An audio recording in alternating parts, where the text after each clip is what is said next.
berserahlah kepada Allah dalam urusan kita, sepele apapun. Bukankah Nabi mengatakan, mintalah kepada Allah walaupun cuma garam? Minta aja sama Allah, yakin deh sama Allah. Kita aja bisa yakin sama makhluk, masa sama Allah enggak? Makhluk aja bisa sangat menjaga perasaan kita, masa Allah enggak? Makhluk aja nepatin janji banget, masa Allah enggak?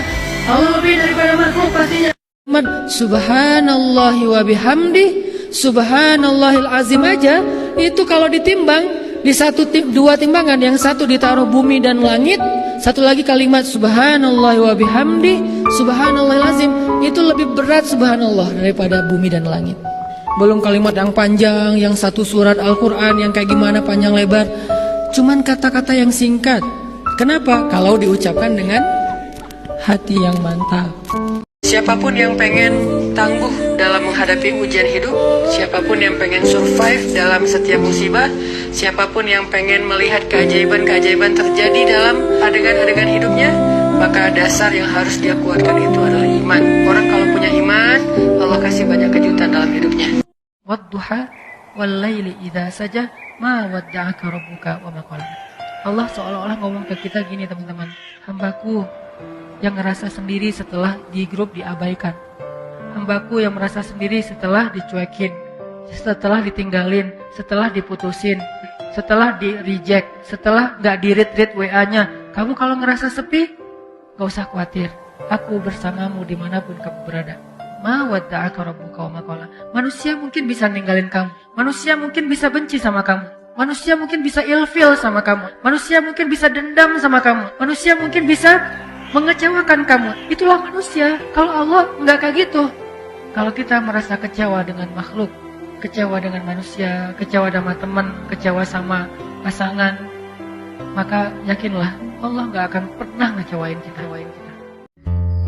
Yang paling mereka rindukan dari anaknya adalah ketika anak itu bisa datang, mencium tangan orang tuanya, tersenyum kepada orang tuanya, diam ketika orang tuanya bicara, sangat santun terhadap orang tuanya, melebihi santunnya dia kepada seorang yang paling dia hormati di antara manusia, kepada seorang atasan yang dia hormati, seseorang yang dia segani karena kebijaksanaannya, maka orang tua jauh lebih penting dari mereka semuanya.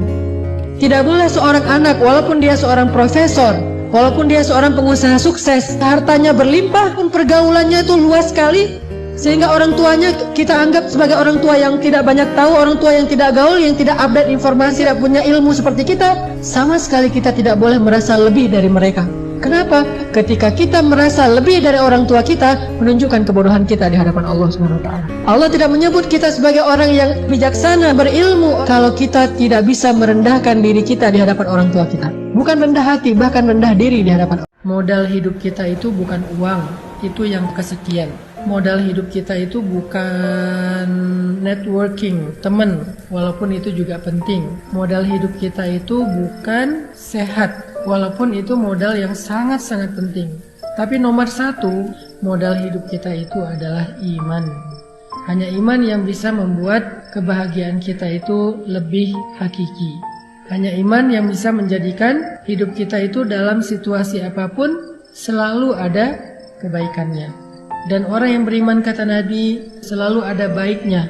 Mau diberikan ujian, nikmat, selalu ada kebaikannya. Jadi siapa yang imannya stabil, naik turunnya gak terlalu jomplang, gak terlalu jauh, maka insya Allah dia menjadi orang yang bahagia. Dia menjadi orang yang insya Allah selalu dalam kondisi diberkahi oleh Allah Subhanahu Wa Taala.